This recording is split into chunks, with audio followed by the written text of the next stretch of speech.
Isang taos-pusong kumusta sa inyong lahat, mga kapuso. Ako po si Clara at welcome sa Kwentong Puso.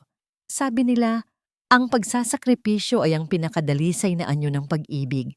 Pero paano kung ang sakripisyong yon ay itinago mula sa'yo? Paano kung ang tagumpay na ipinagmamalaki mo ay itinayo pala sa pundasyon ng pagkasira ng taong pinakamamahal mo? Halina't pakinggan natin ang isang kwentong magpapabago sa ating pananaw sa tagumpay at pag-ibig. Wow! Si Mama Lisa, nakauwi na pala. Congrats daw po, ma'am. Nabalitaan namin, major na ang ranggo mo sa CIDG sa Maynila. Ngiti. Isang matamis at kontroladong ngapmong ngiti ang isinukli ni Alisa Mercado sa bawat bati, sa bawat tapik sa balikat. 3 taon. 3 taon siyang nawala. At ngayon, sa munting reunion na ito sa Barangay Hall, para siyang reyna na umuwi sa kanyang kaharian. Ang bawat papuri ay musika sa kanyang pandinig. Ang bawat tingin ng paghanga mula sa mga dating kapitbahay ay nagpapataba ng kanyang puso. Nanalo ako, sabi niya sa sarili. Naiangat ko ang pangalan ko. Mabilis siyang nagpaalam. Hindi siya umuwi para sa mga papuring ito. Umuwi siya para kay Javi at para harapin si Noel. Kailangan na nilang ayusin ang guardianship. Praktikalan lang. Sumakay siya ng tricycle, ibinigay ang address ng dati nilang inuupahang bahay. Ang bahay na iniwan niya. Doon po ba, ma'am? Tanong ng driver, bahagyang lumingon. Wala na pong nakatira doon. Ano? Saan sila lumipat? Hindi sumagot ang driver. Itinuro lang nito ang manibela sa ibang direksyon, palayo sa pamilyar na kalsada, palusong sa isang eskinita na hindi pa niya napuntahan kailanman. Nawala ang sementadong daan, napalitan ito ng putik, nawala ang amoy ng syudad, napalitan ng amoy estero, amoy ng kahirapan. Huminto ang tricycle sa dulo ng eskinita. Hanggang dito na lang po, ma'am. Nandoon po sa may gilid ng ilog. Nanginginig ang mga tuhod ni Alisa habang bumababa. Ang suot niyang sapatos na may takong ay lumulubog sa malambot na lupa. At doon, sa harap niya, nakita niya ito. Hindi isang bahay, isang barong-barong, isang kubong tinahitahi ng mga pinulot na yero, plywood at punit na tarpaulin. Halos masuka si Alisa sa tanawin. Hindi maari. At sa tapat ng barong-barong, may isang batang lalaki na nakaupo sa isang piraso ng kahoy. Payat. Napakayat. Hawak niya ang isang lumang lunchbox na may kupas na sticker ng cartoon. Ang lunchbox na binili niya para dito nung huling Pasko na magkakasama sila. Javi! Isang pabulong na salita. Halos hindi lumabas sa kanyang lalamunan. Tumayo ang bata. Pero hindi siya tumakbo. Hindi siya yumakap. Tumingin lang ito sa kanya. Mga matang walang emosyon, parang matagal nang sanay na magtago ng gutom at lungkot. At mula sa madilim na loob ng barong-barong, isang anino ang lumabas. Mas payat. Mas maitim dahil sa araw. Ang mga kamay ay halatang puno ng kalyo. Si Noel, pero ang mga mata niya pa rin iyon. Mga matang marunong magmahal, kahit durog na. Nandito ka pala, sabi ni Noel. Ang boses niya ay kalmado, walang galit, walang panunumbat, at iyon ang mas masakit. Ang katahimikan na iyon, ang pagtanggap sa isang bangungot na tila matagal na niyang ginigisingan araw-araw. Gumuho ang lahat ng yabang at pagmamalaki ni Alisa. Ang mga papuri sa barangay hall kanina ay naging lason na bumabalot sa kanyang dibdib. Anong nangyari dito? Nanginginig niyang tanong. Nasaan ang bahay? Ang ipon natin? Bakit ganito, Noel? Huminga ng malalim si Noel. Handa nang sumagot. Pero hindi na niya kailangan. Isang boses ng babae, matigas at puno ng galit, ang sumabat mula sa likuran ni Noel. Wala kang karapatang magtanong. Lumabas si Aling Nena, ang kapatid ni Noel, mula sa loob ng kubo. Ang mga mata niya'y nag-aapoy sa galit nakatutok kay Alisa na parang mga punyal. Umalis ka na. Parang pader na humarang si Aling Nena sa maliit na pinto. Ang mga mata niyang nanlilisik ay tila kayang sunugin ang lahat ng natitirang lakas sa katawan ni Alisa. Sa likod niya na natiling tahimik si Noel, ang kanyang mukha ay isang blangkong pahina ng pagod at pagtanggap. Ate Nena, sinubukan ni Alisa na magpaliwanag, lumapit ng isang hakbang. Hindi ko alam. At ano ang karapatan mong malaman? Putol ni Aling Nena. Ang boses niya ay naging isang matinis na latigo. 3 taon. 3 taon kang nagpakasarap sa Maynila. Ipinagmamalaki mo yang ranggo mo, yang career mo, habang kami dito, unti-unting nilalamon ng lupa. Nag-init ang mga pisngi ni Alisa. Ang mga salita ay tumusok, bawat isa ay may lason. Wala kang alam sa hirap na dinanas ng kapatid ko. Patuloy ni Aling Nena, idinuro si Noel na parang isang ebidensya sa isang korte. Naubos lahat, Alisa. Yung tricycle na bumubuhay sa amin, na ibenta. Yung maliit na lupa na pamana ni nanay, na ibenta. Yung munting sari-sari store natin, na ibenta. Lahat. Napatingin si Alisa kay Noel, naghahanap ng sagot, ng pagtanggi. Pero nanatili itong nakayuko. Ang mga kamao ay nakakuyom sa gilid. At alam mo ba kung anong tingin sa kanya ng buong barangay? Sigaw ni Aling Nena. Ang boses ay basag na. Tingin nila, irresponsable siya. Sugarol. Tamad. Narinig ko lahat, Alisa. Narinig ko ang bawat chismis, ang bawat tawa, habang ang kapatid ko kinakain ang pride niya para lang may maihain sa mesa para sa anak mo. Hindi na napigilan ni Alisa. Binuksan niya ang kanyang mamahaling bag, kumuha ng isang makapal na sobre ng pera at inabot ito. Isang desperadong galaw, isang pagkakamali. Heto, Ate Nena, pambayad! Hindi niya natapos ang sasabihin. Isang malakas na sampal ng kamay ang tumama sa sobre. Lumipad ang mga pera, kumalat sa putikang lupa na parang mga basurang walang halaga. Hindi mabibili ng pera mo ang dignidad na ninakaw mo sa kanya. Kasuklam-suklam na, sabi ni Aling Nena. Tumingin siya sa kanyang sariling mga paa, sa luma at pudpud niyang tsinelas. Hanggang ito, naisanla para lang may pambili ng gamot si Javi noon. At ikaw, darating ka lang na parang reyna? Sino ka sa akala mo? Nanginginig ang buong katawan ni Alisa. Wala siyang masabi. Bawat salita ay parang tinik na bumabara sa kanyang lalamunan. Sa sobrang galit ni Aling Nena, isang pangungusap ang lumabas sa kanyang bibig na hindi na niya nabawi. Sinira mo ang buhay niya para sa mga pangarap mo dahil sa demonyo mong boss sa Maynila. Natigilan ang lahat. Kahit si Aling Nena ay tila nagulat sa sarili niyang sinabi. Boss, anong ibig mong sabihin? Tanong ni Alisa. Tama na, ate, mahinang sabi ni Noel. Sa wakas ay gumalaw. Hinawakan niya sa braso ang kapatid at marahang hinila papasok. Pumasok na tayo. Isinara ni Noel ang pintuan na gawa sa yero, nag-iwan ng isang maliit na siwang. Sa huling sandali, nagtama ang mga mata nila ni Alisa. Wala pa ring galit, pagod lang, at awa. Pagkatapos, nagsara ang pinto. Naiwan si Alisa sa labas, mag-isa, kasama ang mga perang nakakalat sa putik, at ang isang tanong na umuukil-kil sa kanyang isip. Demonyong boss sa Maynila? Hindi siya umalis, hindi niya kaya.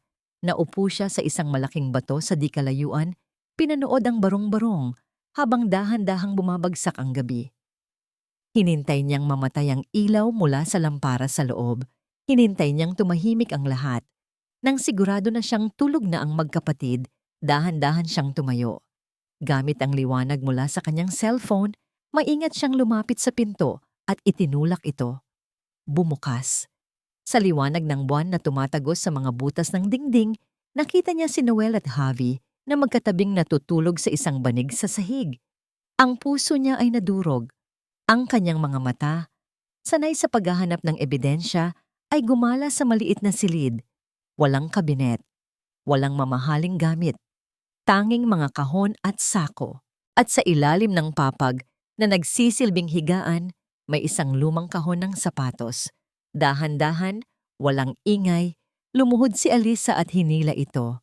Pagbukas niya, laman nito ay mga lumang gamit, mga alaala. Isang maliit na laruan, isang kupas na litrato nila, at sa ilalim ng lahat, isang sobre. Medyo naninilaw na.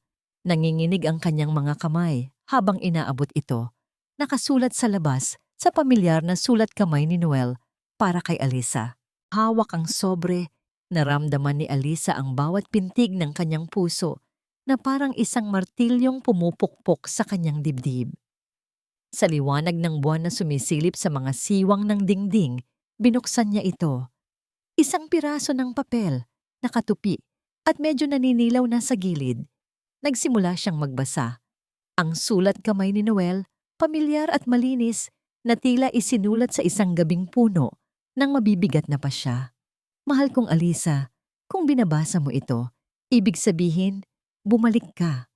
At marahil, nakita mo na ang lahat. Alam ko kung bakit ka naparito. Para sa mga papeles ni Javi, para ayusin ang lahat. Huwag kang mag-alala, naiintindihan ko. Huminto si Alisa. Ang bawat salita ay parang isang karayom, walang galit, ngunit tumutusok ng malalim. Huminga siya at nagpatuloy. Pero may kailangan kang malaman. May nangyari 3 taon na ang nakalipas pagkaalis mo. Isang gabi, may tumawag sa akin. Isang lalaki. Hindi siya nagpakilala, pero alam niya ang lahat tungkol sa'yo. Tungkol sa kasong hawak mo noon. Yung malaking kaso ng sindikato. Biglang nanlamig ang mga kamay ni Alisa. Naalala niya ang kasong yon. Ang stress, ang mga gabing walang tulog, ang pakiramdam na may mga matang laging nakamasid. Sabi niya, may nawawalang ebidensya. May isang pirma sa report na mukhang pineke. Isang maliit na pagkakamali lang, Alisa, pero sapat na para sirain ka.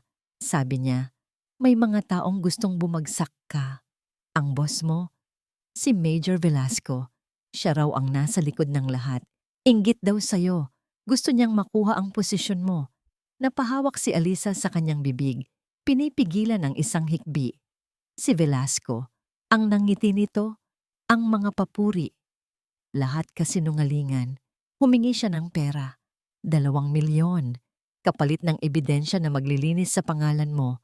Kung hindi, sa loob ng 1 linggo, ilalabas niya ang lahat. Masisira ang karir mo, ang lahat ng pinaghirapan mo, ang pangarap mo. Isang butil ng luha ang pumatak sa papel, binabasa ang tinta. Ngayon naiintindihan na niya. Ang tricycle, ang lupa, ang tindahan. Alam kong wala tayong ganoong kalaking pera. Kaya ginawa ko ang kailangan kong gawin. Ibinenta ko ang tricycle, ibinenta ko ang lupa ni nanay. Ipinasara ko ang tindahan, pero hindi pa rin sapat. Ang pinakamasakit sa lahat, Alisa, ay noong pumasok ako sa sanglaan. Hawak ko ang wedding ring natin. Naalala ko yung araw na isinuot ko yan. Sa daliri mo sa simbahan, nangako ako na aalagaan kita. At sa isip ko, ito ang paraan para alagaan ka. Ang bigat-bigat sa kamay, pero kailangan. Napatingin si Alisa sa sarili niyang kamay. Sa daliring dapat ay may suot na singsing na matagal na niyang hinubad at itinago sa isang kahon sa Maynila. Ang katawan niya ay nagsimulang manginig sa hindi mapigilang pag-iyak. Bakit hindi ko sinabi sa'yo? Kasi kilala kita. Lalaban ka, haharapin mo sila, kahit alam mong dehado ka. At sa huli, matatalo ka. Hindi ko kayang makita kang masira. Mas gugustuhin kong isipin ng lahat na ako ang walang kwenta, na ako ang sumira sa buhay natin, kaysa makita kang umiiyak dahil nawala sa iyo ang lahat ng pinangarap mo. Kaya hinayaan ko.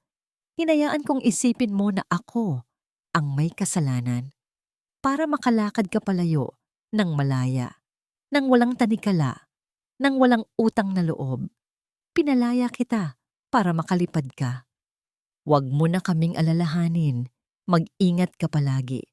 Nagmamahal, Noel. Bagsak ang papel mula sa kanyang mga kamay.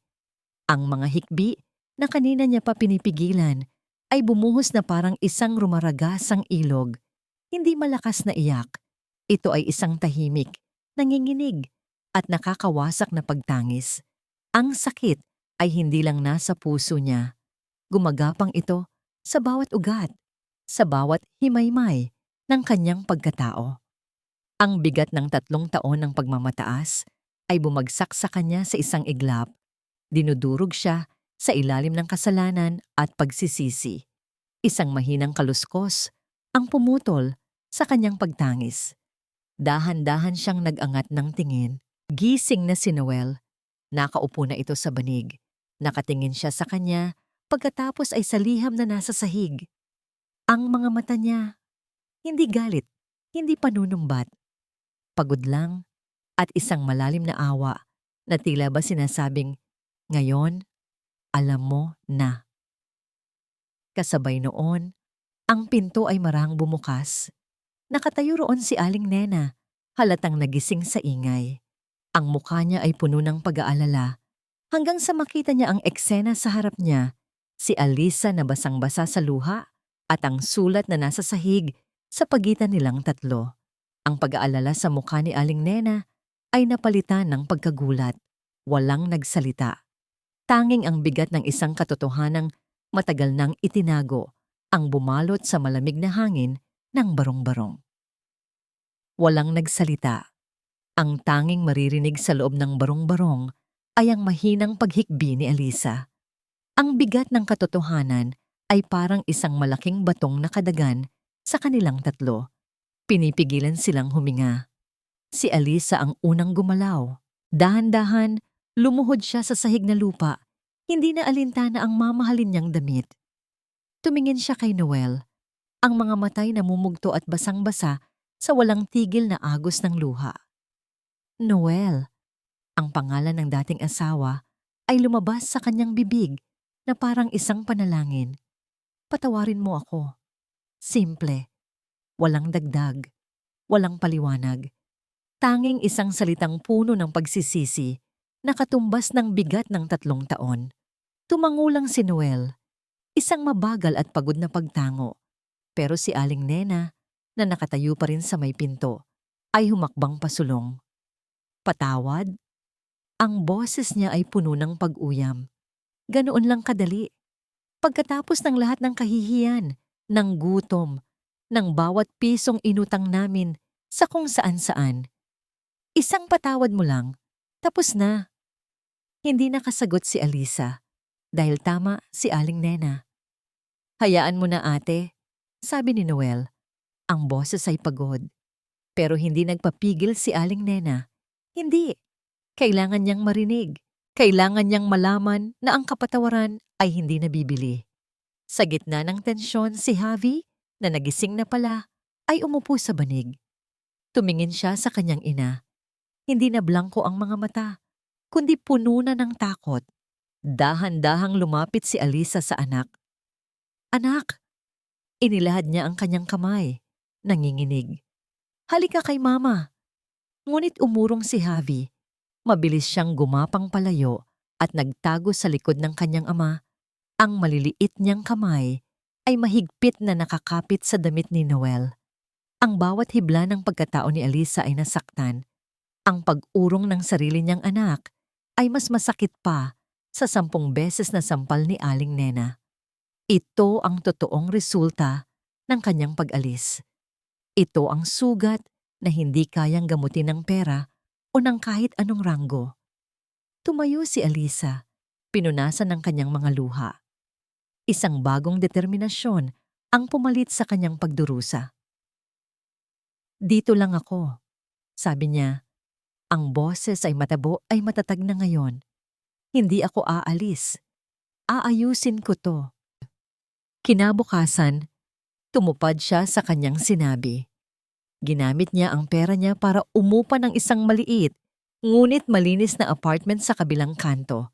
May 2 kwarto, may kuryente, at may sariling banyo. Inayos niya ito, bumili ng mga bagong unan at kumot.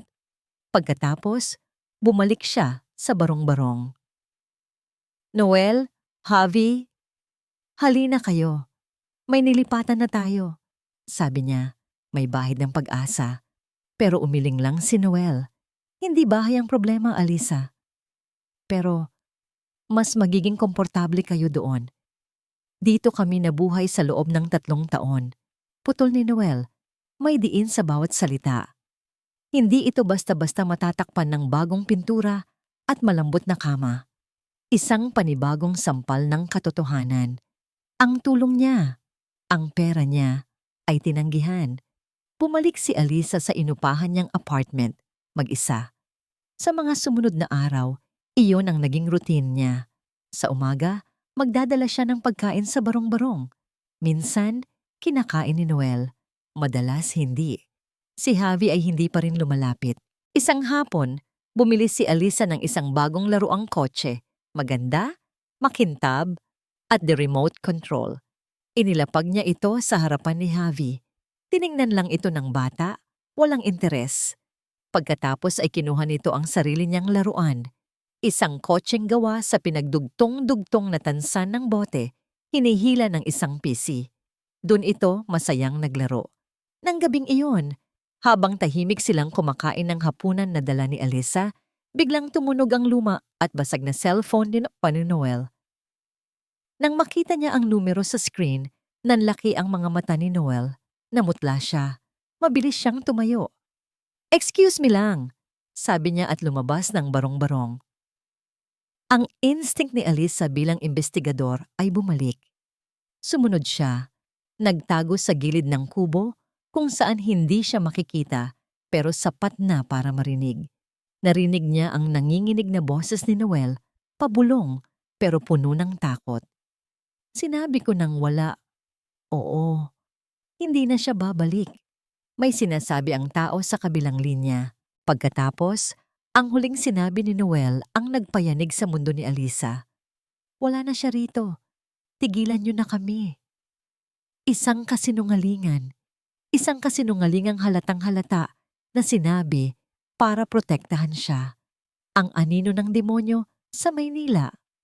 Hindi pa pala nawawala. Pinuntahan ni Alisa si Noel matapos marinig ang usapan sa telepono. "Sino yon, Noel?" tanong niya. Ang boses ay mahinahon pero may bigat ng awtoridad. "Si Velasco ba?" Umiling si Noel, umiiwas ng tingin. "Wala yon. Wrong number lang." "Noel, investigador ako," giit ni Alisa. "Huwag mo akong sagutin ng ganyan. Alam kong nagsisinungaling ka para protektahan ako. Tapos na yon. Hindi na ako aalis. Hindi na tayo mag-isang lalaban." Hindi sumagot si Noel. Ang kanyang katahimikan ay isang pader na mas mahirap pang tibagin kaysa sa galit ni Aling Nena. Kinagabihan, sa gitna ng kanilang hapunan na puno ng tensyon, napansin ni Alisa ang panginginig ni Javi. "Anak, okay ka lang?" Hinawakan niya ang noo nito. Nag-aapoy sa lagnat. "Diyos ko!" Sigaw ni Aling Nena. Agad na napatayo. Kumuha siya ng planggana at bimpo. Nilalagnat ang bata. Ang sumunod na mga oras ay naging isang impyerno. Pabalik-balik ang lagnat ni Javi. Nagsimula itong magdeliryo, nagsasalita ng kung ano-ano. Si Aling Nena ay hindi mapakali. Punas dito, punas doon. Si Noel ay nakatayo lang sa isang sulok, ang muka ay puno ng pag-aalala at kawalan ng magawa. Nakita ni Alisa ang takot sa mata nilang lahat. Ito ang sandali. "Ate Nena, ako na po," sabi niya sa malumanay, ngunit matatag na paraan. Inagaw niya ang bimpo. "Kailangan nating pababain ang init. Hindi sapat ang punas sa noo." Maingat niyang hinubaran ng damit si Javi at pinunasan ng maligamgam na tubig ang buong katawan nito. Sa leeg, sa kilikili, sa singit. Sa bawat kilos niya, mayroong isang klase ng kumpiyansa at kaalaman na nagpatigil kay Aling Nena. Pinapanood lang siya nito, ang galit sa mga mata, ay dahan-dahang napapalitan ng pagtataka. Magdamag, hindi umalis si Alisa sa tabi ni Javi. Hindi siya kumurap. Bawat ungol ng bata, bawat pagbaling nito, nandoon siya. Si Aling Nena, na dapat ay galit, ay naupo na lang sa isang silya sa di kalayuan, nagmamasid. Nang mag-uumaga na, sa pagod at puyat, nagsalita si Aling Nena. Ganyan ka rin noon, sabi niya, halos pabulong. Noong unang nilagnat si Javi, sanggol pa lang siya. Hindi ka natulog ng 3 araw. Tumingin si Alisa sa kanya. Ang mga mata ay pagod. Hindi ko po yun makakalimutan. Pero kinalimutan mo kami. Sagot ni Aling Nena. Hindi nagalit, kundi may lungkot. Huminga ng malalim si Alisa. Hindi po sa ganoon, ate. Sa Maynila, para akong makina. Trabaho, kaso, ebidensya. Akala ko, kapag naabot ko ang tuktok, magiging masaya ako. Magiging proud kayo. Pero habang tumataas ako, lalo akong nalulungkot. Lalo akong nag-iisa. Hindi ito pagdadahilan. Ito ay isang pag-amin. Ang hirap paniwalaan yan sa yaman ng buhay mo doon. Ang kapatid nyo, lahat isinuko niya, sabi ni Alisa. Ang boses ay nanginginig. At ako, wala man lang akong kamalay-malay. Napabuntong hininga si Aling Nena. Itinago pa nga niya yung resibo. Yung resibo ng perang ipinadala niya sa demonyong yon. Itinago niya sa ilalim ng banig na parang isang tropeo ng kanyang kahihiyan. Sa gitna ng kanilang pag-uusap, isang maliit na boses ang narinig nila. Si Javi, nanginginig sa lagnat, nakapikit. Mama, isang salita lang. Ngunit para kay Alisa, ito ay 1,000 kutsilyo at 1,000 yakap na sabay-sabay niyang naramdaman. Ang sakit, ang saya. Nakikita ni Aling Nena ang pagpatak ng luha sa mga mata ni Alisa habang hinahaplos nito ang buhok ng anak. At sa sandaling iyon, ang pader ng puot sa puso ni Aling Nena ay tuluyan ng gumuho. Kinabukasan, himala. Bumaba ang lagnat. Nagising si Javi na mahina pa, ngunit malinaw na ang isip. Pagmulat niya ng mata, ang unang mukha na nakita niya ay ang mukha ng kanyang ina, na nakabantay sa kanya buong gabi. Sa unang pagkakataon sa loob ng 3 taon, hindi umiwas ng tingin si Javi. Isang maliit na ngiti ang namuo sa labi ni Alisa, isang sinag ng pag-asa. Ngunit ang sandaling iyon ay biglang pinutol ng isang ugong ng mamahaling makina na hindi nababagay sa eskinita. Huminto ito sa di kalayuan. Kasunod noon ay ang pagbukas ng pinto ng sasakyan. Isang pares ng makintab at itim na leather shoes ang tumapak sa putik. Pagkatapos ay isang mamahaling pantalon, isang polo na plansadong-plansado. Si Aling Nena, na kasalukuyang nagtitimpla ng kape, ay napatingin sa labas. Nabitawan niya ang baso, nanginginig ang kanyang buong katawan habang bumubulong sa hangin, puno ng takot. Siya yon, ang demonyo. Pagkarinig sa bulong ni Aling Nena, kaagad na tumayo si Alisa. Sumilip siya sa siwang ng pinto at ang dugo sa kanyang mga ugat ay tila nagyelo. Si Major Dante Velasco, nakatayo sa labas, arogante at malinis sa gitna ng putikan na parang isang buwitreng dumapo sa isang basurahan. Ang nangiti sa kanyang labi ay ang parehong nangiti na ibinibigay niya sa mga press conference sa Maynila. Mapagpanggap at puno ng lihim. Noel! Tawag ni Velasco. Ang boses ay malakas at nangaasar. Kaibigan, kamusta na ang buhay probinsya? Agad na lumabas si Noel, hinarangan ng pinto. Ang katawan niya ay naging isang pananggalang para sa pamilya sa loob. Anong ginagawa mo dito, sir? Tanong ni Noel. Pilit na pinapakita ang respeto sa ranggo. Ngunit ang panginginig ng kanyang boses ay hindi maitatago. Tumawa si Velasco. Sir, Noel, wag na tayong magplastikan. Nabalitaan kong may bisita ka raw. Isang bisitang matagal nang hindi umuuwi. Ang mga mata ni Velasco ay direktang tumingin sa barong-barong, tila tumatagos sa mga dingding na yero. Hinahanap si Alisa. Akala ko ba'y usapan natin ay mananatili siyang doon? Dagdag ni Velasco, ang boses ay bumaba, naging isang mapanganib na bulong. Baka kailangan nating i-renegotiate ang ating kasunduan para sa permanenteng katahimikan. Pera.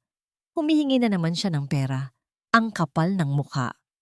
Sa loob, ang takot ni Alisa ay mabilis na napalitan ng isang nag-aalab na galit. 3 taon. 3 taon niyang itinuring na kaibigan at mentor ang lalaking ito, habang sa likod niya, ito ang demonyong sumisira sa kanyang pamilya. Wala na akong maibibigay sa'yo, sabi ni Noel. Ang boses ay mas matatag na ngayon. Ang pagdating ng lalaking kinatatakutan niya ay tila nagbigay sa kanya ng isang kakaibang tapang. Wala. Ulit ni Velasco. Tila hindi makapaniwala. Lumapit siya. Bumulong ng sapat lang para marinig ni Noel. Talaga? Kahit ang kaligtasan ng pamilya mo? Baka may mga kaibigan akong gustong kumustahin ang mag-ina mo. Alam mo na, para masiguradong okay lang sila. Isang banta. Isang direktang banta. Noon din, hindi na nakapagpigil si Alisa. Itinulak niya ang pinto. At humakbang palabas. Hinarap ang dati niyang boss. Nagulat si Velasco nang makita siya. Ngunit mabilis itong napalitan ng isang mapanlokong ngiti. Alisa, my star investigator. Look at you. Ang probinsya yata, hindi bagay sa'yo. Tumigil ka na, Velasco, sabi ni Alisa. Ang boses ay malamig na parang yelo. Bawat salita ay matalas. Alam ko na ang lahat. Alam ang alin? Painosenteng tanong ng Major. Na ang asawa mo ay isang talunan na naubos ang lahat ng pera ninyo? Yun ba? Sa kabila ng sitwasyon, nakita ni Alisa ang ginagawa ni Velasco. Ang goal nito, pag-awayin sila ni Noel, ipamukha na si Noel ang may kasalanan. Pero huli na. Alam ko ang ginawa mong pananakot, patuloy ni Alisa. Hindi nagpatinag. Ang pag-frame up mo sa akin, ang pangingikil mo. Nawala ang nangiti ni Velasco. Mag-ingat ka sa mga binibitawan mong salita, Merkado. Baka makasuhan ka ng slander. At ikaw baka makasuhan ka ng extortion at obstruction of justice, ganti ni Alisa. Umalis ka na, bago pa may mangyaring hindi maganda. Nagkatinginan sila, isang laban ng titigan. Ngunit si Velasco ang unang bumawi. Tumawa siya, isang tawang walang saya. Fine, aalis ako. Sa ngayon, tumingin siya kay Noel, isang huling pagbabanta. Pag-isipan mong mabuti, Noel, napakamahal ng presyo ng katahimikan. Sumakay si Velasco sa kanyang kotse at mabilis itong pinaharurot paalis, nag-iwan ng alikabok at ng isang mabigat na katahimikan. Nang mawala na ang sasakyan, noon lang napansin ni Alisa na nanginginig ang buong katawan niya. Napatingin siya kay Noel. Nakita niya ang takot sa mga mata nito, ngunit meron ding bagong kumikinang, paghanga. Pumasok sila sa loob. Niyakap ni Aling Nena si Alisa, isang yakap na puno ng takot at pasasalamat. Nang gabing iyon, walang masyadong nagsalita. Ngunit ang kanilang mga kilos ay sapat na. Si Aling Nena ang naghanda ng hapunan. Si Noel ang nag-ayos ng higaan. At si Alisa, binuksan niya ang kanyang laptop. Ang laptop na sandata niya sa Maynila. Tumingin si Noel sa kanya, may pag-aalala. Anong gagawin mo? Tumingala si Alisa mula sa screen, ang mga mata niya'y nagliliyab sa isang apoy na matagal nang nawala. Hindi na ikaw ang lalaban ng mag-isa, sabi niya. Laban na natin to. Ang liwanag mula sa laptop screen, ang tanging ilaw sa madilim na barong-barong. Ang bawat pagtipa ni Alisa sa keyboard ay may bigat at determinasyon. Hindi na ito trabaho. Personal na ito. Ang unang ginawa niya ay tawagan ang isang tao sa Maynila na mapagkakatiwalaan niya. Si SPO2 Ramirez, isang mas bata niyang kasamahan, medyo mayabang pero matalino, at higit sa lahat, May utang na loob sa kanya. Si Alisa ang nagbigay ng break kay Ramirez sa isang malaking kaso noon. Ramirez, sabi ni Alisa sa kabilang linya, ang boses ay formal at direkta. Kailangan ko ng pabor. Isang pabor na off the books. Mama Lisa, kayo pala. Gulat na sagot ni Ramirez. Akala ko nagbabakasyon kayo. Sige po ma'am, kahit ano po. I-background check mo sa akin si Major Velasco. Utos ni Alisa. Lahat. Bank accounts, properties, known associates. Tignan mo kung may bigla ang pagbabago sa lifestyle niya 3 taon na ang nakalipas. Discreetly Ramirez, walang dapat makaalam nito. Masusunod ma'am, sagot ng pulis, walang tanong-tanong. Pagkatapos ng tawag, hinarap ni Alisa si Noel at Aling Nena na parehong tahimik na nagmamasid sa kanya. Noel, yung resibo, sabi ni Alisa. Sinabi ni Ate Nena na itinago mo. Kailangan ko yon. Nag-aalangan si Noel. Alisa, delikado to. Baka lalo ka lang niyang guluhin. Mas delikado kung wala tayong gagawin, mariing sagot ni Alisa. Hihintayin na lang ba nating bumalik siya at manakot ulit? O mas masahol pa? Noel, tiningnan ko siya sa mata kanina. Hindi siya titigil. Kailangan nating unahan. Tumingin si Noel kay Aling Nena na tumango bilang pagsang-ayon kay Alisa. Sa wakas, tumayo si Noel maingat na itinaas ang banig na tinutulugan nila. Mula sa ilalim ng sahig na kawayan, kumuha siya ng isang maliit na lata ng biskwit na balot sa plastik. Binuksan niya ito. Sa loob, kasama ng ilang luma at kupas na litrato, ay isang resibo ng money transfer, isang bank receipt. Ang pangalan ng nagpadala ay Noel Abarquez. Ang halaga, 2 milyong piso. Ito lang ang katibayan ko, sabi ni Noel. Ang boses ay mahina. Katibayan na hindi ako sugarol, na hindi ko nilustay ang pera. Kinuha ni Alisa ang resibo. Para sa kanya, hindi lang ito isang piraso ng papel. Ito ang simbolo ng sakripisyo ni Noel. Ito ang kanilang unang balalaban kay Velasco. Kinuhanan niya ito ng litrato at agad na isinend kay Ramirez. May connection ba ang pangalan ng account na pinadalhan? Tanong ni Alisa. Umiling si Noel. Pangalan ng isang babae. Pinahanap ko noon, pero walang record. Malamang dummy account. Tumango si Alisa. Tama ang hinala niya. Sa loob ng ilang oras, nagtutulungan sila. Si Alisa ang nagtatanong. Si Noel ang sumasagot. Inaalala ang bawat detalye ng pananakot ni Velasco. Si Aling Nena ang tagatimpla ng kape. Sa unang pagkakataon sa loob ng maraming taon, sila ay naging isang team, isang pamilya na may iisang misyon. Nang mag-uumaga na, tumunog ang cellphone ni Alisa. Si Ramirez. Ma'am, may nakuha na ako. Sabi ni Ramirez, ang boses ay seryoso. 3 taon na ang nakalipas, eksakto sa petsa ng resibo ni Sir Noel, si Major Velasco, bumili ng isang condominium unit sa Taguig. Cash. At ma'am, may isa pa. Ano yon?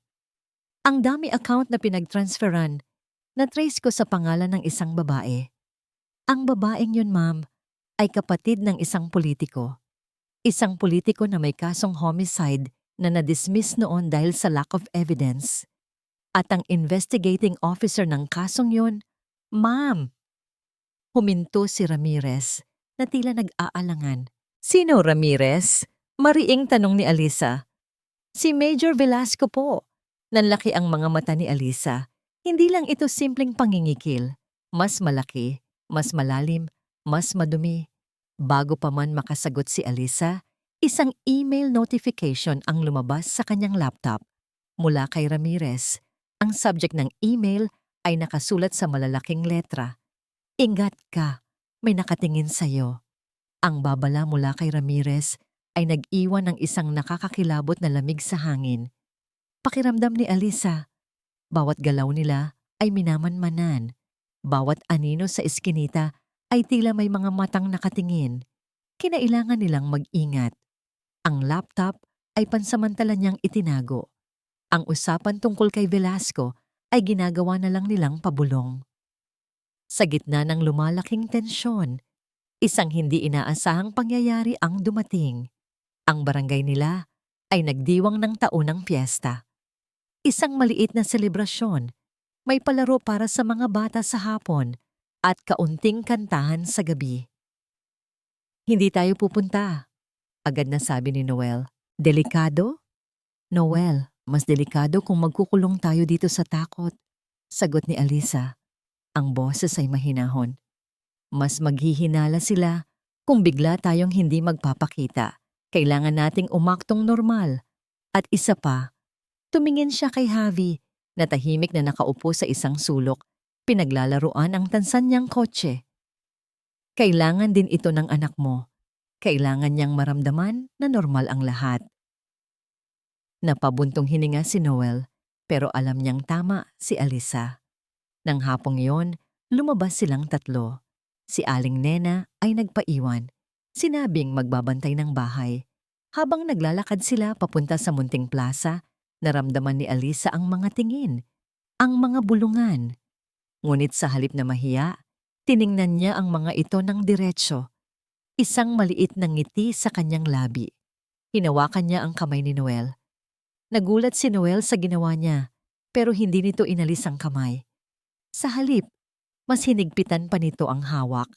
Sa tabi nila, si Javi, na kanina'y medyo kinakabahan, ay bahagyang ngumiti. Ang fiesta ay simple lang. May pabitin, may paluan ng palayok, may karera ng sako. Gusto mo sumali, anak? Tanong ni Alisa kay Javi. Umiling ang bata, nahihiya. Ngumiti si Noel. Ako na lang ang sasali, sabi niya, at nagpatala sa karera ng sako. Habang pinapanood nilang tumatalon-talon si Noel sa loob ng sako kasama ng ibang mga tatay sa kanilang komunidad, isang malakas na tawa ang kumawala sa bibig ni Javi. Isang tunay, masayang tawa. Pagkatapos ay tumawa na rin si Alisa.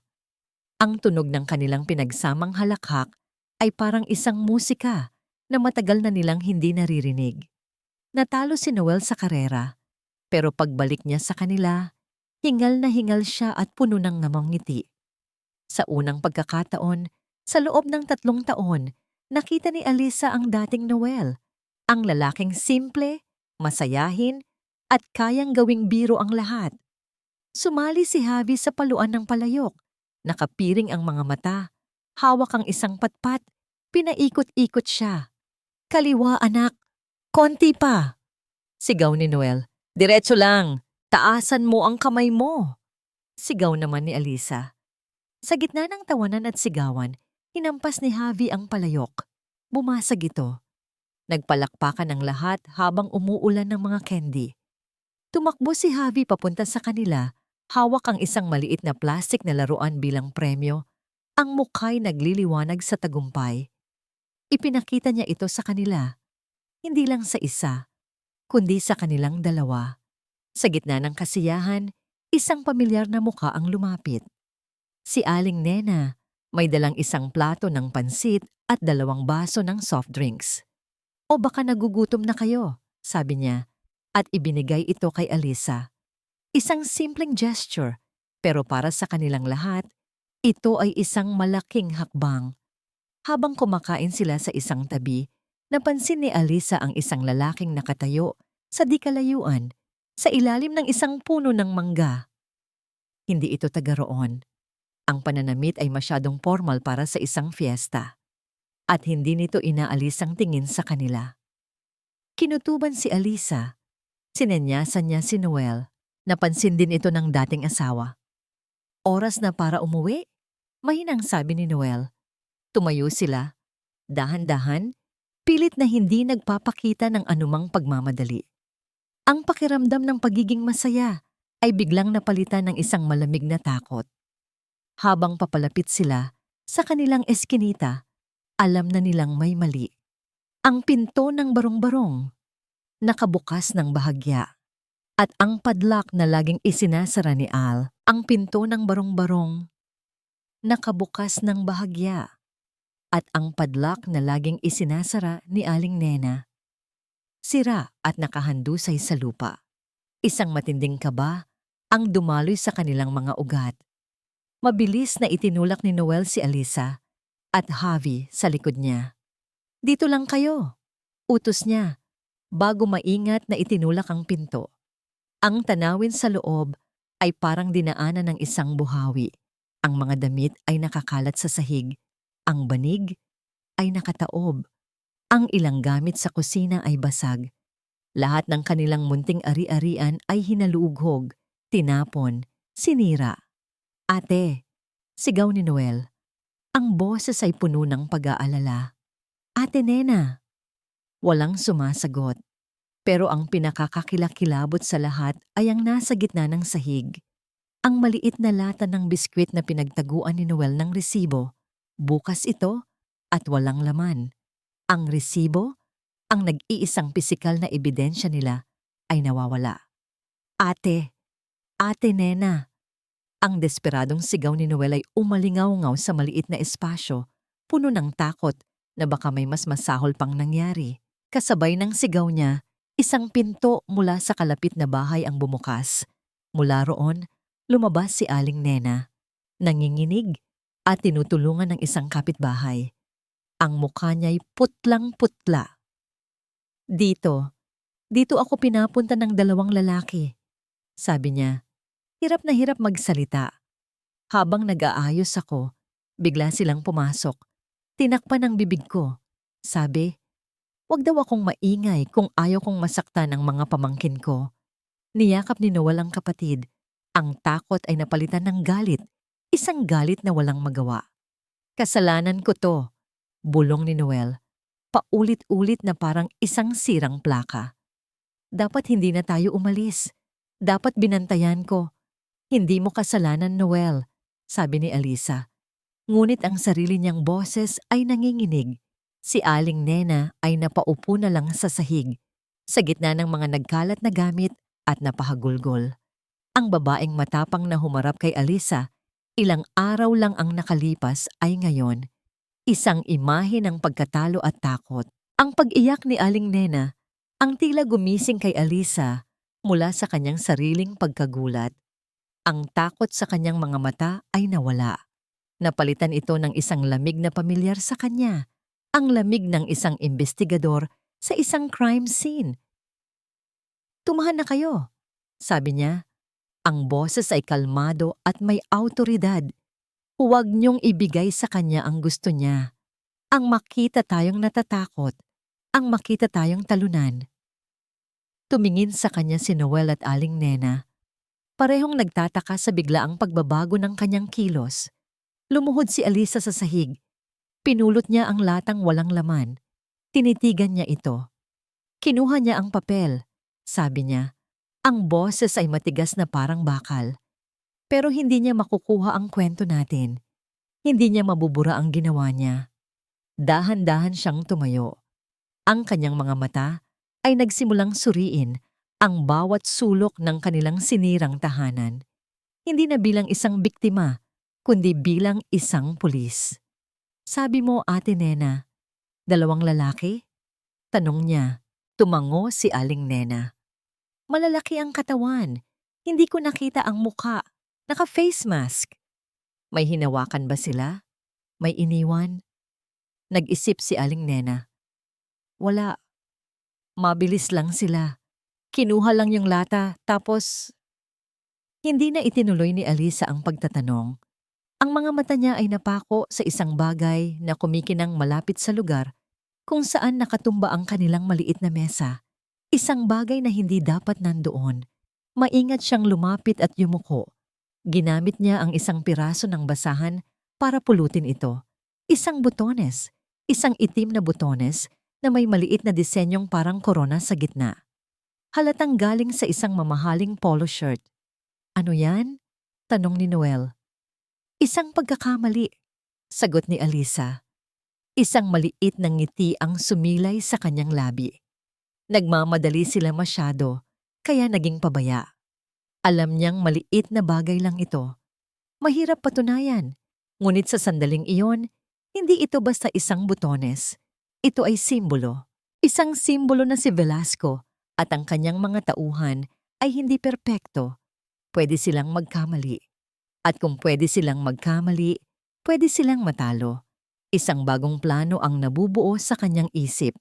Ang resibo ay nawala. Ang pangingikil ay mas mahirap ng patunayan. Kailangan niya ng ibang anggulo. Isang anggulo na mas malaki, mas marumi, at siguradong ikababagsak ni Velasco. Ang kaso ng politiko. Kinuha ni Alisa ang kanyang cellphone at lumabas para humanap ng signal. Idinial niya muli ang numero ni Ramirez sa Maynila. Ramirez, sabi niya pagkasagot nito, walang paligoy-ligoy. Ma'am, okay lang po ba kayo? Narinig ko ang email ko. Okay lang ako, putol ni Alisa. Pero kailangan nating baguhin ang plano. Po? Anong plano? Huminga ng malalim si Alisa. Ang mga mata ay nakatingin sa madilim na kalangitan. Hindi na ito tungkol sa pera, sabi niya. Tungkol na ito sa kaso ng politiko. Kailangan kong makausap ang pamilya ng biktima. Ma'am, sigurado po ba kayo dyan? Ang nag-aalalang tanong ni Ramirez sa kabilang linya. Ang kasong yan, isinara na. At ang pamilya ng biktima, matagal nang nanahimik. Baka mapahamak lang kayo. Mas mapapahamak tayo kung wala tayong gagawin, sagot ni Alisa. Ibigay mo sa akin ang address nila. Ramirez, ako na ang bahala. Kinabukasan, bago pa man sumikat ang araw, gumising si Alisa. Nag-iwan siya ng sulat para kay Noel. Ipinapaliwanag na may kailangan lang siyang asikasuhin sa kabilang probinsya at babalik din kaagad. Hindi niya sinabi ang detalye. Ayaw na niyang dagdagan pa ang alalahanin nito. Sumakay siya ng bus, isang mahabang biyahe papunta sa isang maliit at liblib na bayan sa Compostela Valley. Ito ang lugar kung saan nakatira ang pamilya ni Ricardo Santos, ang lalaking pinatay, ang biktima sa kasong isinara ni Velasco. Ang bahay ay simple lang, nasa gitna ng isang bukirin. Isang babae ang nagwawalis sa bakuran. Mukha itong mas matanda kaysa sa edad na nasa record. Ang mga matay pagod at malungkot. Ito si Elena Santos, ang byuda. Magandang araw po, bati ni Alisa. Lumalapit ng dahan-dahan. Tumingin si Elena, ang mga matay puno ng pag-iingat. Sino po sila? Ako po si Alisa. Pwede po ba tayong mag-usap sandali? Tungkol po sa asawa ninyo. Si Ricardo. Sa pagbanggit pa lang ng pangalan, ang pader sa pagitan nila ay agad na tumaas. Wala na kaming pag-uusapan tungkol dyan, sabi ni Elena. Ang boses ay malamig. Matagal na siyang patay. Matagal na kaming tumahimik. Kaya nga po ako narito, giit ni Alisa. Dahil hindi po dapat kayo nanahimik. Alam ko po kung sino ang pumatay sa kanya. At alam ko rin po kung sino ang nagtakip sa krimen na yon. Natigilan si Elena.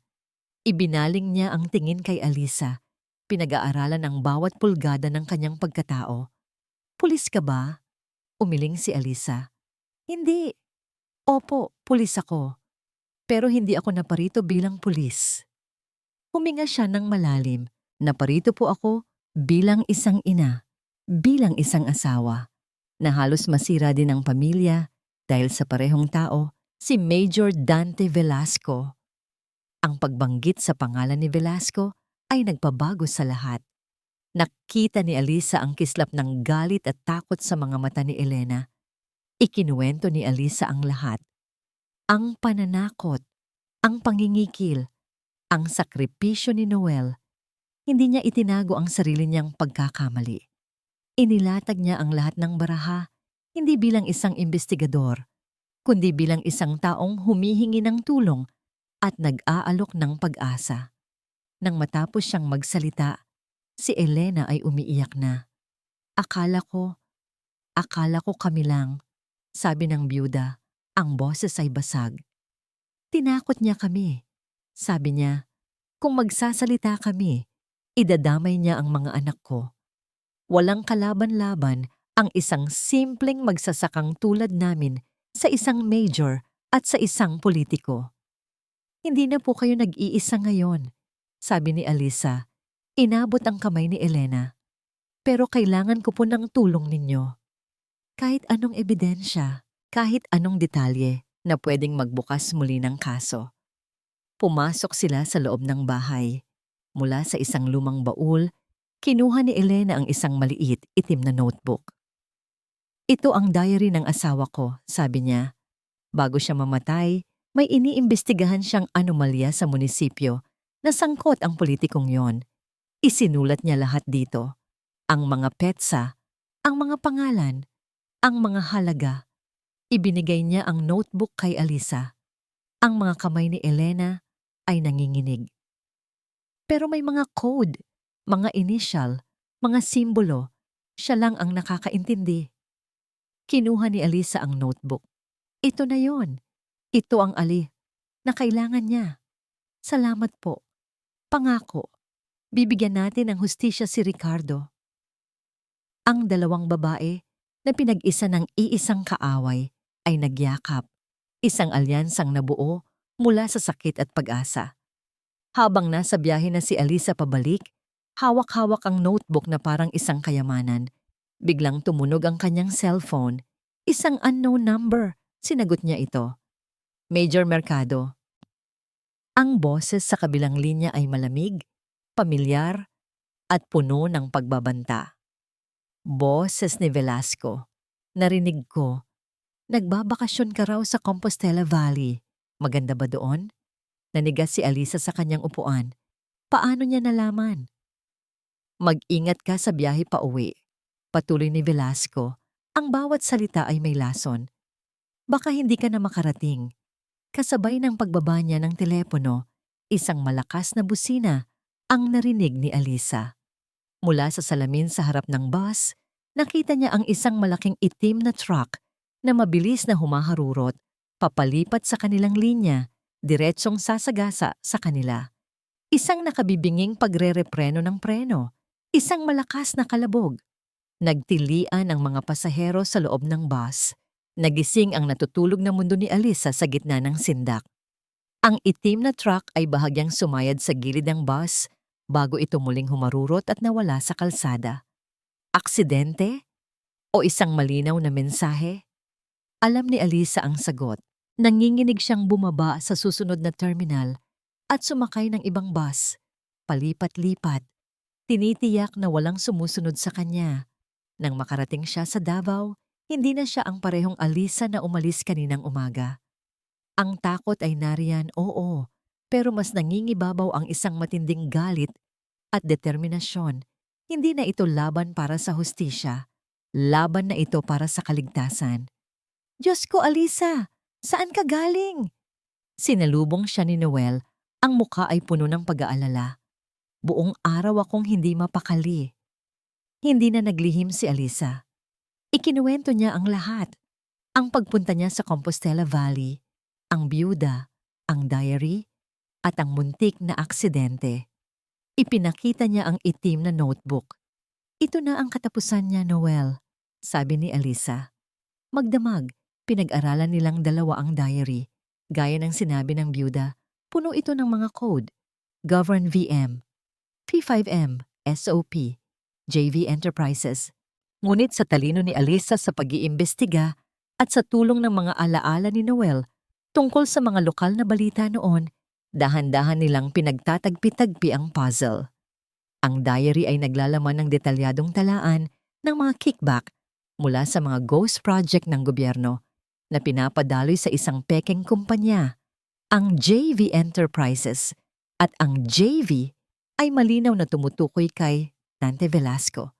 Ito ang sikretong itinatago ni Velasco. Ito ang dahilan kung bakit niya kailangang patahimikin si Ricardo Santos. Alam ni Alisa na hindi sapat na isumite lang ang diary. Itatanggi ito ni Velasco. Sasabihing gawa-gawa lang. Kailangan niya ng isang bagay na mas matibay. Ang pag-amin mismo ni Velasco. Kailangan niyang maglatag ng isang bitag. Kinuha niya ang kanyang cellphone at nag-text kay Velasco. Isang simpleng mensahe. Major, nakuha ko na ang original na resibo Ang kopya na kinuha mo ay peke. Magkita tayo. Usapang pera. Kung hindi, bukas ng umaga, nasa desk na ito ng regional director or isang malaking sugal, isang mapanganib na pambobola. Pero alam ni Alisa kung paano mag-isip si Velasco, sakim at sobrang tiwala sa sarili. Kakagatin nito ang pain. Ilang minuto lang, dumating ang reply. Saan? Ikaw lang mag-isa.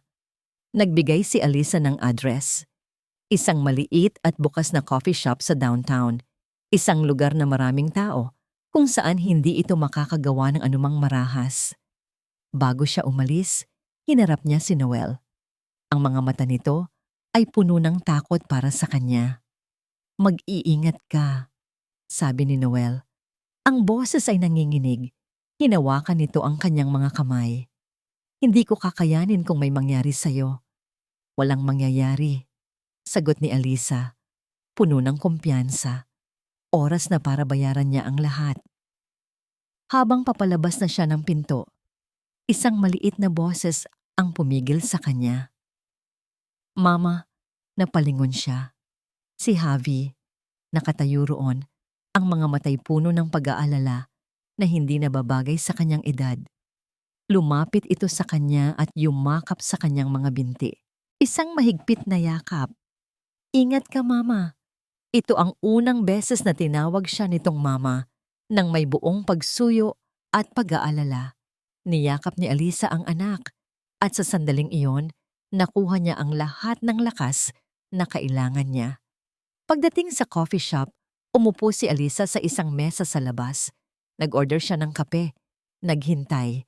Ang puso niya ay kumakarera, pero ang kanyang mukha ay kalmado. Inilagay niya ang kanyang cellphone sa mesa, nakarecord na. Ilang sandali pa, isang pamilyar na anino ang tumabon sa kanya.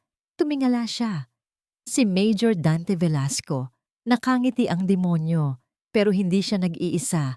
Kasama niya ang lalaking nakita ni Alisa sa fiesta.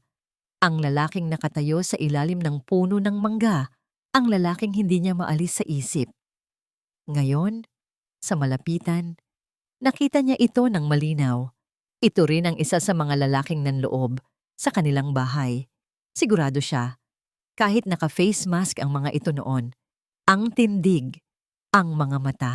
Galing mo talagang mag-isip, Mercado, sabi ni Velasco, naupo sa tapat niya. Pero mas magaling ako. Ang ngiti ni Velasco ay puno ng tagumpay. Ang bitag na inilatag ni Alisa, mukhang siya pa ang nahuli. Ang hangin sa coffee shop ay biglang naging mabigat. Ang ingay ng mga tao sa paligid ay tila humina. At ang tanging naririnig na lang ni Alisa ay ang malakas na pagkabog ng sarili niyang dibdib. Saan na ang resibo? Tanong ni Velasco. Inilatag ang kamay sa mesa na parang isang haring humihingi ng tributo. Ibigay mo sa akin at baka pag-isipan kong patawarin ka sa katangahan mong ito. Kalmado si Alisa. Tumingin siya kay Velasco, pagkatapos ay sa kasama nitong guon na nakatayo sa likod nito. Ang yabang mo pa rin ano, sabi ni Alisa. Isang bahagyang namangiti ang gumuhit sa kanyang mga labi.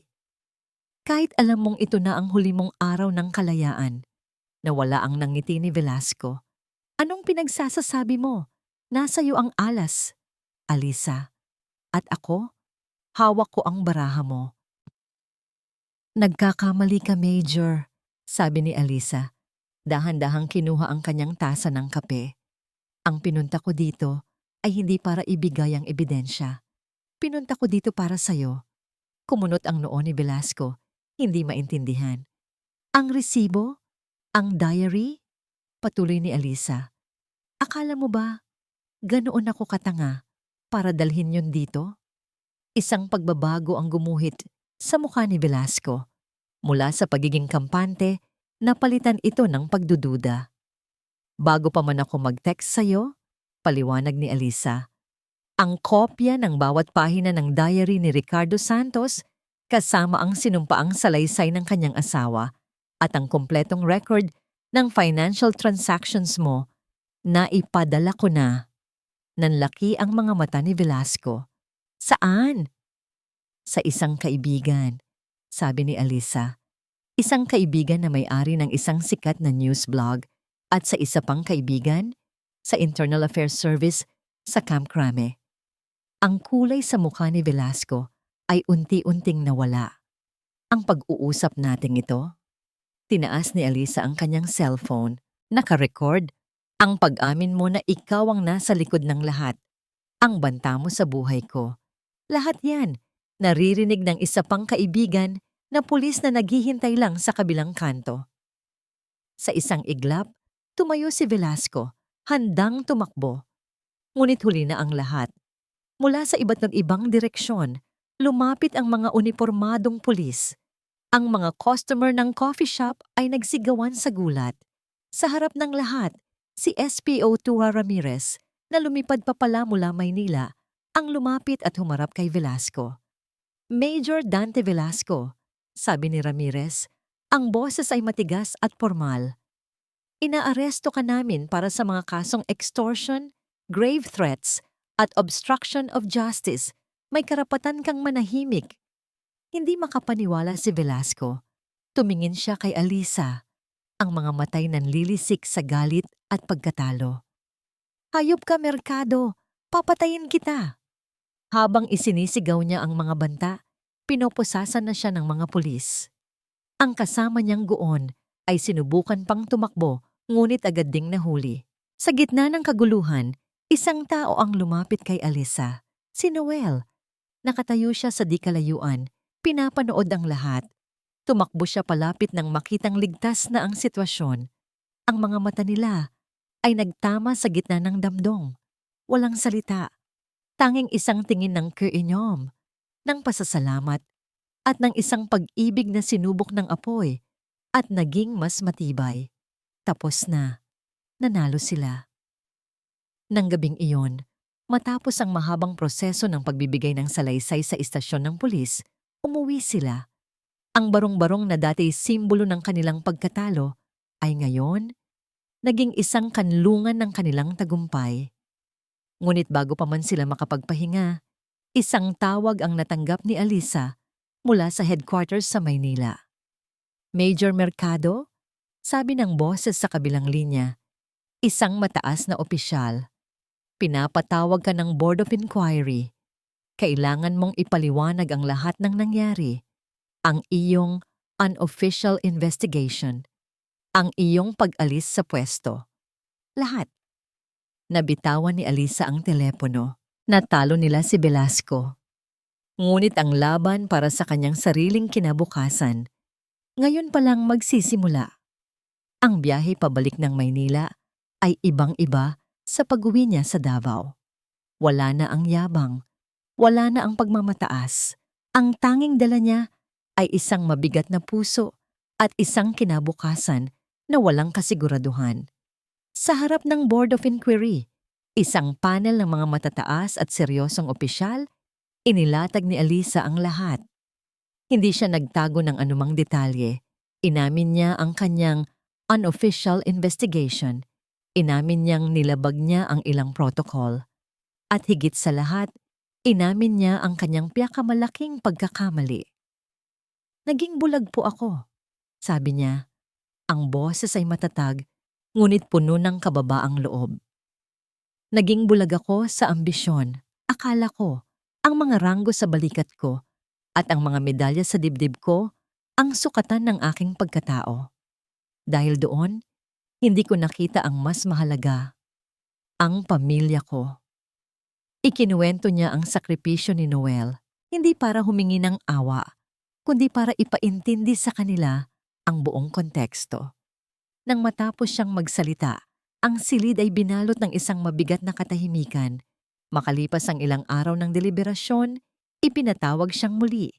Major Mercado, sabi ng general na namumuno sa board. Dahil sa mga ebidensyang iyong inilatag, hindi lang si Major Velasco ang bumagsak, kundi isang buong sindikato na konektado sa isang korap na politiko. Ang iyong tapang at galing sa investigasyon ay hindi matatawaran. Huminga ng malalim ang general. Ikaw ay inaabsuelto sa lahat ng posibleng kasong administratibo. At bilang pagkilala sa iyong nagawa, ang promotion na matagal mo nang inaasam para sa ranggong Lieutenant Colonel ay sa'yo na. Ito na, ang pangarap niya, ang rason kung bakit nagsimula ang lahat ng ito. Ang tagumpay na handa niyang ipagpalit sa lahat. Ngunit habang nakatingin siya sa mga mukha ng general, hindi saya ang naramdaman niya. Sa kanyang isip, ang nakikita niya ay ang mukha ni Noel habang nagbebenta ng kanilang singsing. Ang mukha ni Javi habang hawak ang laruang gawa sa tansan, ang barong-barong sa tabi ng ilog. Ngumiti si Alisa, isang tunay at payapang nangiti. "Maraming salamat po, sir. Isang malaking karangalan po," sabi niya. "Pero hindi ko po ito matatanggap." Nagulat ang mga opisyal sa silid. Kasabay po nito, patuloy ni Alisa, inilabas ang isang folder mula sa kanyang bag. "Gusto ko na rin pong isumit ang aking request for a transfer of assignment." "Saan?" tanong ng general, hindi makapaniwala. "Sa Davao City Police Office po, sir," sagot ni Alisa. "Kung papayagan po ninyo, kahit sa pinakamababang posisyon, gusto ko na pong umuwi." Paglabas ni Alisa sa gusali, pakiramdam niya ay nabunutan siya ng isang malaking tinik. Ang sikat ng araw sa Maynila ay kasing init ng dati, pero para sa kanya, mas maliwanag na ngayon. Pagbalik niya sa Davao, walang palakpakan sa barangay hall, walang mga papuri. Ang sumalubong lang sa kanya ay ang 3 taong pinakamahalaga sa mundo. Sinalubong siya ni Noel sa terminal ng bus, walang tanong kung ano ang nangyari. Tiningnan lang siya nito sa mata at alam na niya. Pagdating nila sa eskinita, nakita niya si Javi at Aling Nena na nag-aabang sa labas. Tumakbo si Javi papunta sa kanya at yumakap ng mahigpit. "Sabi ko na babalik ka, mama eh," bulong ng bata. Nang gabing iyon, habang naghahapunan sila, sinabi ni Alisa ang kanyang desisyon. "Sigurado ka na ba dyan?" tanong ni Noel, ang tanging tanong niya. Tumango si Alisa. "Oo." Tumingin siya sa paligid, sa munti nilang espasyo. "Dahil dito ang tahanan ko, kayo ang tahanan ko." Kinabukasan, tumayo silang 4 sa isang bakanteng lote. Ang lote kung saan dating nakatayo ang inuupahan nilang bahay bago ang lahat ng gulo. Nabenta na ito, ngunit sa tulong ng back pay ni Alisa at kaunting naipon, nabili niya itong muli. Walang mansyon, walang engranding plano. Mayroon lamang isang pangarap na simple at malinaw. Hawak ni Noel ang isang pala. Hawak ni Alisa ang kamay ni Javi. Si Aling Nena ay nakangiti sa tabi nila. "Simulan na natin," tanong ni Noel. Ngumiti si Alisa. "Simulan na natin." Itinusok ni Noel ang pala sa lupa. Ang unang hudyat ng kanilang bagong simula. Ang pagtatayo muli, hindi lang ng isang bahay, kundi ng isang pamilyang winasak ng ambisyon. Ngunit muling binubuo ng pag-ibig, pagpapatawad, at pangalawang pagkakataon. Lumipas ang ilang buwan. Ang bakanteng lote ay napuno na ng buhay. Isang simple, ngunit matibay na bahay ang nakatayo na roon. Hindi pa tapos ang lahat ng detalye, pero bawat piraso nito ay pinaghirapan at pinagsamahan. Bawat pako, bawat tabla, may kwento. Si Noel, sa wakas ay nabalik ang tiwala sa sarili. Nagbukas ng isang maliit na auto repair shop sa harap ng bahay. Hindi ito malaki, pero sapat para sa kanila. Ang tunog ng wrench at ang amoy ng langis ay naging musika ng bagong pag-asa. Si Alisa sa CIDG Davao na ngayon ay masaya sa kanyang bagong tungkulin. Mas kaunti ang stress, mas normal ang oras, ngunit higit sa lahat, mas malapit siya sa kanyang pamilya. Hindi na siya isang lieutenant colonel, pero ang respeto na ibinibigay sa kanya ng mga kasamahan niya ay higit pa sa anumang ranggo. Si Javi ay bumalik na sa pagiging isang masayahing bata. Ang mga mata niya ay puno na ng kislap. Hindi na siya nagtatago sa likod ni Noel. Madalas, makikita mo siyang tumutulong sa tindahan ng ama o nagbabasa ng libro sa tabi ng kanyang ina. At ngayon, may bago na siyang laruan. isang totoong robot na binili ng kanyang mama. Madalas na bumibisita si Aling Nena. Hindi na siya dumadaan sa butas na pinto. Direkta na siyang pumapasok sa bagong bahay, may dalang lutong ulam o sariwang gulay mula sa palengke. Ang mga mata niya'y hindi na puno ng galit, kundi ng pagmamahal at pagtanggap. Isang hapon, habang abala si Noel sa pag-aayos ng gulong ng kapitbahay, at si Alisa naman ay nagdidilig ng mga halaman sa labas ng kanilang bagong bahay, biglang tumakbo si Javi papunta sa kanila. "Mama, Papa, alam niyo po ba?" Sabi ng teacher namin, dapat daw po laging honest kahit mahirap. Kasi po ang katotohanan, kahit masakit, magpapalaya sa'yo. Napatingin si Alisa kay Noel. Hindi sila nagsalita. Ngumiti lang sila. Ang mga salita ni Javi ay parang isang echo ng kanilang sariling pinagdaanan. Nang gabing iyon, habang naghahapunan sila sa kanilang bagong dining table, isang simpleng mesa na gawa sa kahoy pero puno ng pagmamahal, nagsalita si Javi. "Alam niyo po ba, Mama? Papa, may joke po ako." Tumingin silang tatlo kay Javi, na excited na excited. "Anong tawag sa saging na hindi mo makain?" Tanong ni Javi, ang mga matay nagkikislapan. "Eddie, banana!" Napatigil silang lahat. Pagkatapos, sabay-sabay silang nagtawanan. Isang tunay, malakas, at masayang tawa na nagpuno sa bawat sulok ng kanilang bagong tahanan. Ang tawa na matagal nang nawala.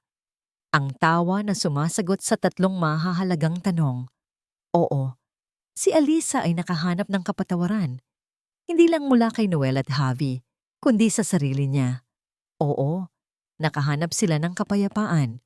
Hindi sa yaman o kapangyarihan, kundi sa simple at payak na buhay. Sa piling ng isa't isa. At ang aral na iniwan nito sa puso ng bawat isa. Na ang tunay na tagumpay ay hindi nasusukat sa taas ng narating, kundi sa bigat ng kayang isakripisyo para sa pamilya. At ang tunay na pag-ibig ay may kakayahang buuin muli ang lahat ng nasira.